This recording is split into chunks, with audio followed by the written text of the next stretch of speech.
Les tractopelles sont toujours à l'œuvre et le chantier est encore loin d'être terminé. En août prochain, Nantes Métropole va inaugurer une nouvelle enceinte sportive à la Trocardière en accueillant l'équipe de France de basketball. 11 800 m², plus de 3000 places pour un coût de 24 millions d'euros.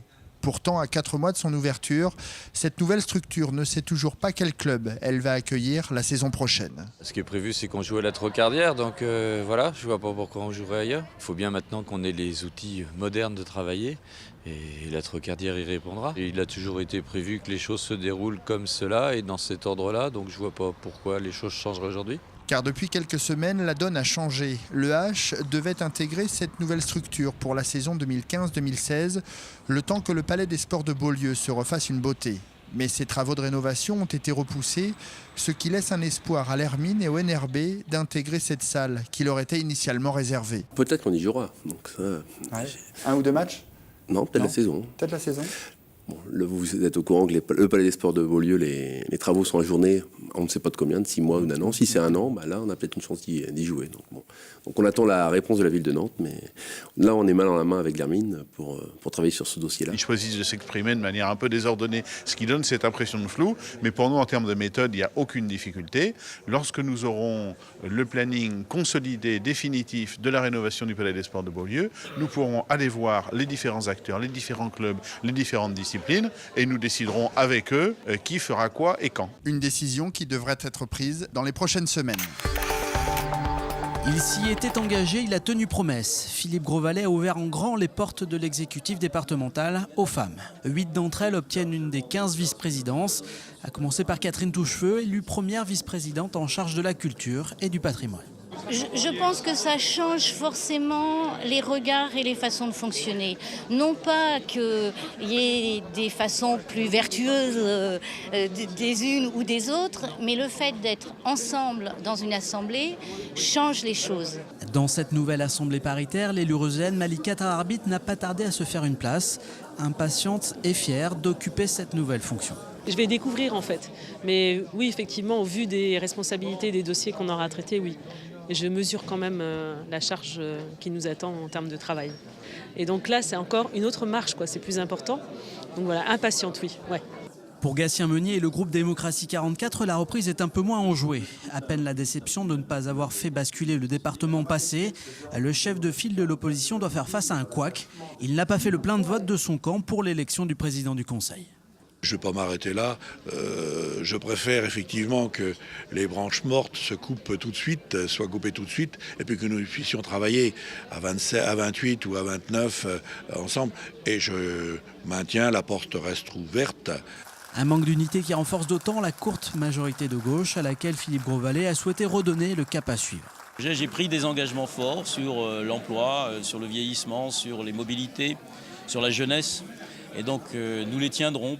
Après cette première séance d'installation, les élus départementaux se retrouveront le 20 avril prochain pour rentrer encore un peu plus dans le vif du sujet.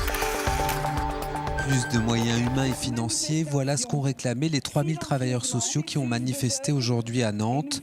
Le meurtre de leurs collègues il y a 2 semaines les a poussés à briser le silence. La violence, ils doivent y faire face au quotidien. Dans mon établissement, il y a 3 semaines, c'est une éducatrice qui a été strangulée 30 secondes au sol par un jeune reçu. La violence, ce n'est pas quelque chose de nouveau dans nos professions. Le grand changement de ces dernières années, c'est la baisse des moyens qui nous est donnée pour y faire face. Le personnel n'est pas remplacé lorsqu'il y a des arrêts, donc, ou alors avec des délais qui sont pas raisonnables.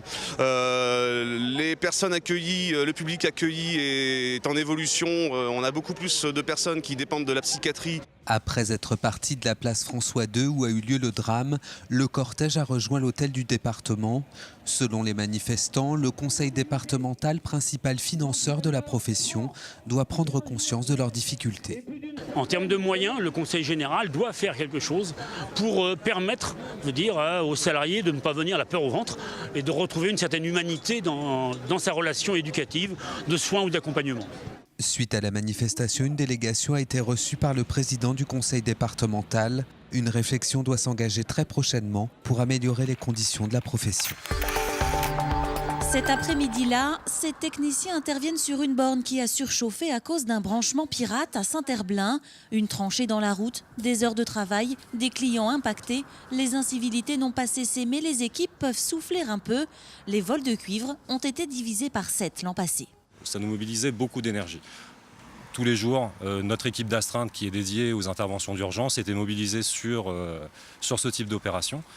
Aujourd'hui, on est beaucoup moins contraint, mais on a toujours malgré tout évidemment une équipe d'astreinte qui intervient jour et nuit en fonction des difficultés rencontrées. 2013, une année record, 300 vols de cuivre en Loire-Atlantique, c'est presque un par jour. Un préjudice important pour ERDF, le gestionnaire du réseau. Pour nous, ça a été un impact budgétaire très fort, puisqu'il faut d'abord immédiatement assurer le dépannage et faire du dépannage provisoire pour garantir les conditions de sécurité à proximité des réseaux et ralimenter, racheter du matériel, et puis ensuite engager des chantiers de réparation plus longs qui sont chiffrés à hauteur de 3 millions d'euros en 2013 et 2 millions d'euros en 2014. Très vite, gendarmerie et ERDF décident de s'associer pour lutter plus efficacement contre ce trafic. Cette charte vient officialiser leur partenariat. Nous leur donnons, le déplacement de la délinquance, les habitudes, les nouveaux phénomènes que nous observons. Et eux, en échange, nous donnent toutes les informations dont ils disposent, et notamment des lieux de stockage provisoires, des zones de travaux, des endroits qui auront un effet aimant sur nos délinquants. Les voleurs sont des professionnels équipés et bien formés. La traque veut ensuite remonter jusqu'aux receleurs. Le cuivre se négocie aujourd'hui à plus de 5 500 € la tonne.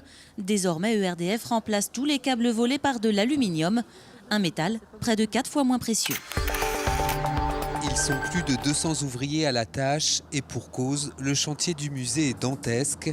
Le bâtiment principal n'avait pas été rénové depuis son inauguration en 1900. Nous avons un bâtiment de très belle qualité architecturale, un très beau musée en fait qui célèbre la lumière naturelle. Les grandes galeries de l'étage en fait qui ont plus de 12 mètres de haut sont entièrement éclairées historiquement de façon zénitale. En fait au 19e siècle on maîtrisait moins ces technologies donc le bâtiment fuyait. Ces grandes verrières avaient des problèmes d'étanchéité à la fois thermiques bien sûr pour la chaleur et aussi l'eau. Restauration des verrières, des façades en pierre et des parquets. Mais le chantier ne se résume pas à un coup de jeune pour le musée. De nouveaux espaces vont voir le jour et notamment un nouveau bâtiment surnommé le Cube. Grâce à lui, la surface d'exposition va augmenter de 2000 mètres carrés.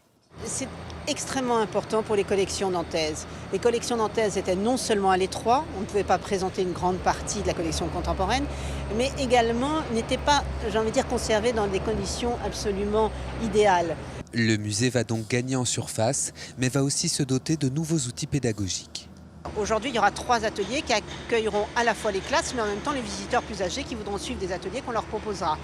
Il y aura aussi cet auditorium. On espère qu'il va servir à énormément de choses, non seulement à nos conférences, bien sûr, mais également sans doute à des cours, peut-être les cours de l'école du Louvre qu'on pourra proposer à nos visiteurs. L'inauguration du nouveau musée d'art de Nantes est prévue fin 2016. Son maintien, le NRMV l'a gagné au forceps et les supporters se souviendront sans doute longtemps de cette soirée. Martin Desmar est le premier à savourer ce moment, mais pour l'entraîneur nanto-reuséen, c'est un nouveau chantier qui va commencer. Ce soir, je prends une bonne bière et je commence à travailler le lundi matin. Il faut réagir autrement si on est en difficulté. Il faut voir un staff plus gros avec moi, même si c'est question de budget. Il faut surtout faire la structure du club, ça veut dire construire une vraie équipe avec vrais cadets, vrais juniors, parce que vous avez vu, la salle elle était pleine, le guichet fermé. Dans ce cas, le volleyball masculin, il a de place à Nantes. Martin Desmar plaide pour un staff renforcé et l'utilisation de la vidéo, une préparation tactique des matchs sine qua non en élite, mais dont le NRMV s'est passé depuis ses débuts en Ligue A. Après une saison difficile, le club devra s'armer pour s'éviter d'autres frayeurs l'année prochaine. C'est beaucoup de travail dans les 3 prochains mois, c'est beaucoup d'analyses croisées et on va se regarder, on va tous dire, les dirigeants, le président, le staff, le médical, le coach. On va essayer de comprendre ce qui va se passer dans les nouvelles réglementations parce que ça va beaucoup bouger dans quelques semaines. Pour l'instant, il n'y a pas beaucoup de recrutement en France parce que les règles sont encore en train d'être figées. Mais le rythme devrait accélérer dans les semaines qui viennent. L'été dernier, Martin Desmar avait renouvelé 2 tiers de son effectif. Parmi le comité d'accueil, un ex-premier ministre, la procureure de Nantes et le président du tribunal de grande instance. La garde des Sceaux arrive avec un peu de retard puisqu'elle a tenu à rencontrer les collègues de l'éducateur nantais qui a été assassiné. Nous avons décidé d'affecter un éducateur en renfort jusqu'à la fin de l'année. La direction interrégionale de la protection judiciaire de la jeunesse s'est proposée pour participer à la cellule de crise de façon à avoir connaissance des besoins logistiques notamment qui se sont exprimés. La visite s'est poursuivie avec la rencontre de plusieurs magistrats et du personnel du parquet. Et à chaque fois, le même constat revient, il manque des effectifs. Il demeure qu'il y a une situation générale de sous-effectifs sur tout le territoire parce que, sous le précédent quinquennat, les départs à la retraite n'ont pas été anticipés et donc les promotions qui devaient être envoyées en formation ne l'ont pas été en nombre suffisant. C'est-à-dire que malgré les efforts que nous faisons depuis 2012, malgré ces efforts, il y avait plus de départs dans les juridictions que d'arrivées. Donc là, ça change à partir de cette année 2015. Nous aurons plus d'effectifs de magistrats, plus d'effectifs de greffiers que ceux qui partent. La journée marathon de la ministre se poursuivait à Saint-Nazaire pour féliciter le collège Jean Moulin qui vient d'obtenir le label École sans racisme. Il va falloir s'y habituer, les billets de bus et de tramway vont augmenter le 1er juillet. Ces hausses de tarifs sont comprises entre 3 et 8%. Par exemple, le ticket à l'unité passe à 1,60 €. Quant aux billets mensuels, ils coûteront de 1 à 5 € de plus chaque mois, selon les catégories de voyageurs. Enfin, les passes annuelles, ils augmentent eux aussi, mais dans une moindre proportion. Pour les élus de la majorité à Nantes Métropole, ces augmentations sont nécessaires pour développer l'offre de transport en commun sans augmenter les impôts locaux.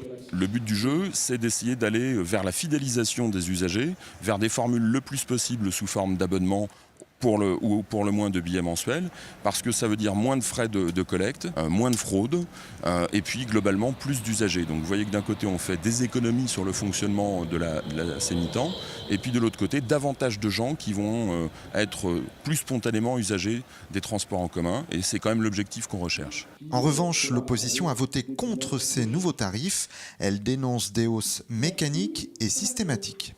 Aujourd'hui, posons-nous la question de savoir comment est-ce qu'on peut faire mieux au même tarif, parce que des augmentations de 6 à 8%, ça plombe le budget d'un Nantais, d'un habitant de l'agglo, et ça plombe le budget d'un couple, d'un ménage, d'une famille.